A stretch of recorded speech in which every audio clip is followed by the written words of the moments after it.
कोयला छोड़ो।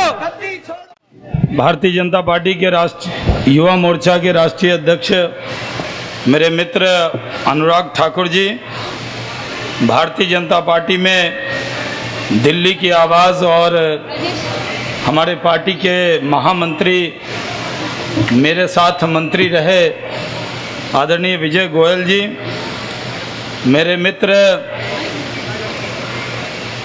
और गोड्डा से भारतीय जनता पार्टी के संसद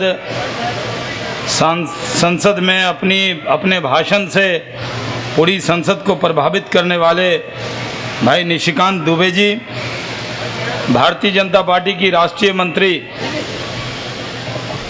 आदरणीय मोहतरमा वानी त्रिपाठी साहिबा, यहाँ पर मौजूद श्री राजेश वर्मा जी, राजेश यादव जी, हरीश द्विवेदी जी, मंजीत सिंह जी, हमारे भूपेंद्र जी चले गए, नुकुल जी जो युवा मोर्चा के अध्यक्ष हैं, यहाँ पर आए हुए भारतीय जनता पार्टी के सारे युवा मोर्चा के पदाधिकारीगण, भाइयों और बहनों,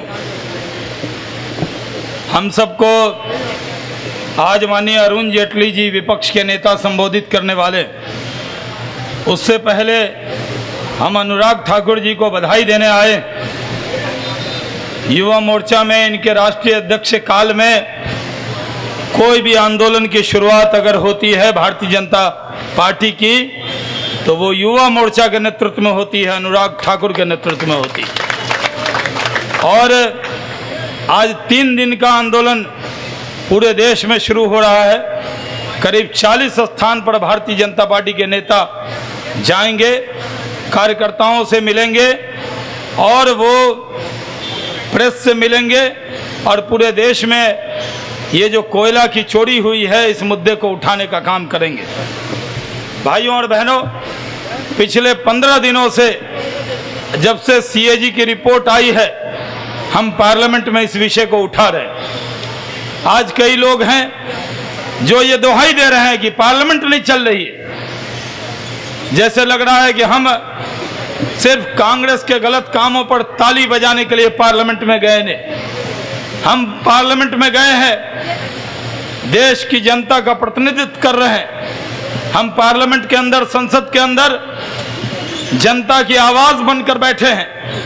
अगर सत्ताधारी पार्टी को बहुमत ज्यादा मिल गया तो वो देश चला रहे हैं, लेकिन देश के रखवाली का जिम्मा विपक्ष का होता है और हम रखवाली कर रहे हैं। हम कांग्रेस को ये बताना चाहते हैं कि वो कितना दुष्प्रचार कर लें, वो ये कह दें कि पार्लियामेंट नहीं चल रही है, तो पार्लियामेंट अगर चलेगी तो क्या होगा?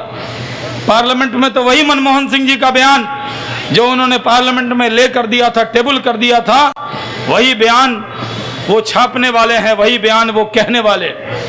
लेकिन इस देश में भ्रष्टाचार की आड़ में कांग्रेस संसद की आड़ लेना चाहती। वो ये समझाना चाहती कि अगर संसद में डिबेट हो जाएगी तो लगता है जैसे कांग्रेस को बहुत बड़ी सफलता मिल जाएगी। हम कांग्रेस को बताना चाहते कि संसद को विपक्ष के लिए सबसे बड़ा हथियार संसद है। हम भी चाहते हैं संसद चले, लेकिन संसद तब चलेगी जब प्रधानमंत्री इस्तीफा देंगे। संसद तब चलेगी जो कोल ब्लॉक उन्होंने आवंटित किए हैं वो कोल ब्लॉक कैंसिल होंगे। भाइयों और बहनों, हम लोग अटल बिहारी वाजपेयी जी के जमाने में एक बार इल्जाम लगा था कि पेट्रोल पंप में धांधली हुई है।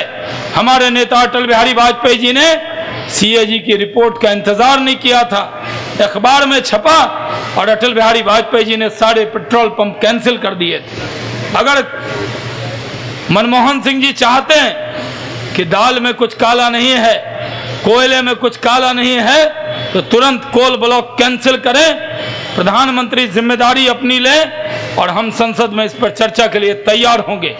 लेकिन आज कोई जिम्मेदारी लेने के लिए तैयार नहीं।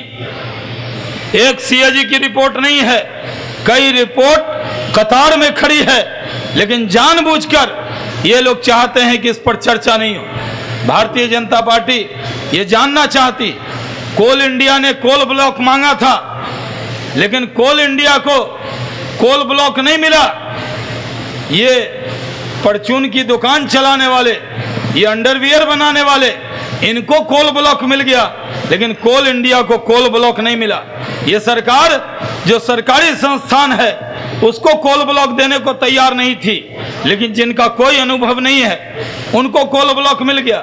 सरकार ये कहती है कि स्क्रीनिंग कमेटी बनी, स्क्रीनिंग कमेटी की मीटिंग नहीं हुई 2008 के बाद, लेकिन बिना मीटिंग के भी मंत्री के कहने पर कोल ब्लॉक दिया जाता है। इस सरकार को जवाब देना होगा कि इस देश के अंदर ये जो कोल की लूट हुई है, भारतीय जनता पार्टी लूट की छूट किसी को देने वाली नहीं है। भारतीय जनता पार्टी ये आगाह करना चाहती है कि इस देश में भ्रष्टाचार के लिए भारतीय जनता पार्टी लड़ाई लड़ती है, चाहे वो लोकपाल का मुद्दा हो या काले धन का मुद्दा हो या कोल का मुद्दा हो।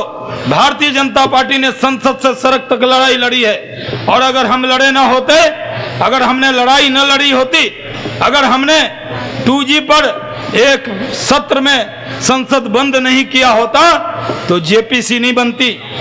ये संसद के दबाव में सरकार आती है। आज बहुत सारे आंदोलन चलते हैं, लेकिन भ्रष्टाचार के खिलाफ भारतीय जनता पार्टी ने लड़ाई को लड़ने का काम किया। भारतीय जनता पार्टी ने भ्रष्टाचार के खिलाफ, और हम देश की जनता को भारतीय जनता पार्टी की तरफ से वचन देना चाहते हैं कि भारतीय जनता पार्टी का अगर एक कार्यकर्ता जब तक जीवित है, कोई माई का लाल इस देश को लूट नहीं सकता। हम किसी को लूट की छूट नहीं देंगे। ये लड़ाई शुरू हुई है भाइयों और बहनों, ये लड़ाई मामूली लड़ाई नहीं। इस लड़ाई के अंदर भारतीय जनता पार्टी ने ठान लिया है, इस लड़ाई को दूर तक ले जाएंगे। और कांग्रेस इस घमंड में नहीं रहे कि अगर उनको 206 बहुमत मिल गया है तो वो सत्ता के अहंकार में न रहे, वो बसपा और सपा के अहंकार में न रहे। अगर कांग्रेस को ये घमंड है कि राष्ट्रपति के चुनाव में, उपराष्ट्रपति के चुनाव में वो बसपा सपा का सपोर्ट लेकर चुनाव जीत सकते हैं, अगर उनको ये घमंड हो कि वो अपने बहुमत को साबित कर सकते हैं, तो ये जान ले कि कांग्रेस डूबती हुई जहाज है। जो इस जहाज में बैठेगा उसका डूबना तय है, ये बात याद रखना चाहिए। जो विपक्षी दल ये समझते हैं कि वो कांग्रेस का साथ भी देंगे, राष्ट्रपति को चिट्ठी भी देंगे, कांग्रेस के यूपीए के गठबंधन के साथी भी रहेंगे और विपक्ष का भी ढोंग करेंगे, तो देश के लोग उन पर यकीन करने वाले नहीं। आज लड़ाई हमारी है, इस लड़ाई को आगे बढ़ाएंगे। और हम आपको कहना चाहते हैं कि भारतीय जनता पार्टी ने लड़ाई को आगे बढ़ाए। हम एक जिम्मेदार विपक्ष, हम अनर्गल बात नहीं करते, हम तथ्यों के आधार पर बात करते हैं। भारतीय जनता पार्टी अगर चाहे एक दिन में देश के अंदर रेल हो या रोड, हम चाहे तो एक दिन नहीं महीनों उसको रोक सकते हैं। भारतीय जनता पार्टी की ताकत का अंदाजा बहुत लोगों को नहीं है। 74 के आंदोलन में भी भारतीय जनता पार्टी के लिए व्यक्ति से बड़ा दल और दल से बड़ा देश होता है। हमने 74 में अपने पार्टी को भी उस वक्त उस पार्टी को भी छोड़ा था और हमने एक नया गठबंधन बनाया था। वहां उस वक्त भारतीय जनता जनसंघ को छोड़कर जनता पार्टी बनाई थी। आज हमें जरूरत नहीं है। आज भारतीय जनता पार्टी सक्षम है कि भ्रष्टाचार की लड़ाई को एनडीए के नेतृत्व में भारतीय जनता पार्टी लड़ना चाहती है।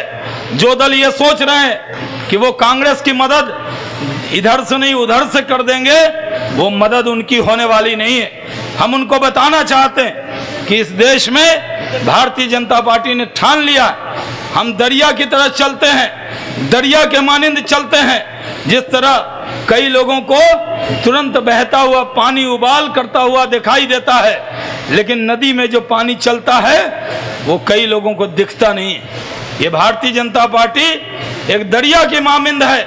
हम चल रहे हैं, लेकिन हम लोगों को बताना चाहते हैं हम सिर्फ विपक्ष में हैं, इसलिए हमारी देश के प्रति जिम्मेदारी।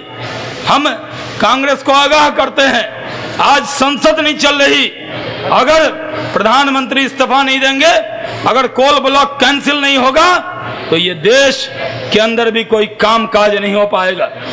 कांग्रेस देख चुकी है, वो 206 है। जब बोफोर्स का घोटाला हुआ था तो कांग्रेस का बहुमत 400 से ज्यादा था। 400 बहुमत वाली पार्टी को हम जमींदोज कर चुके हैं। तो ये 206 की बहुमत में और बसपा सपा का साथ लेकर कांग्रेस इतराने का काम न करे।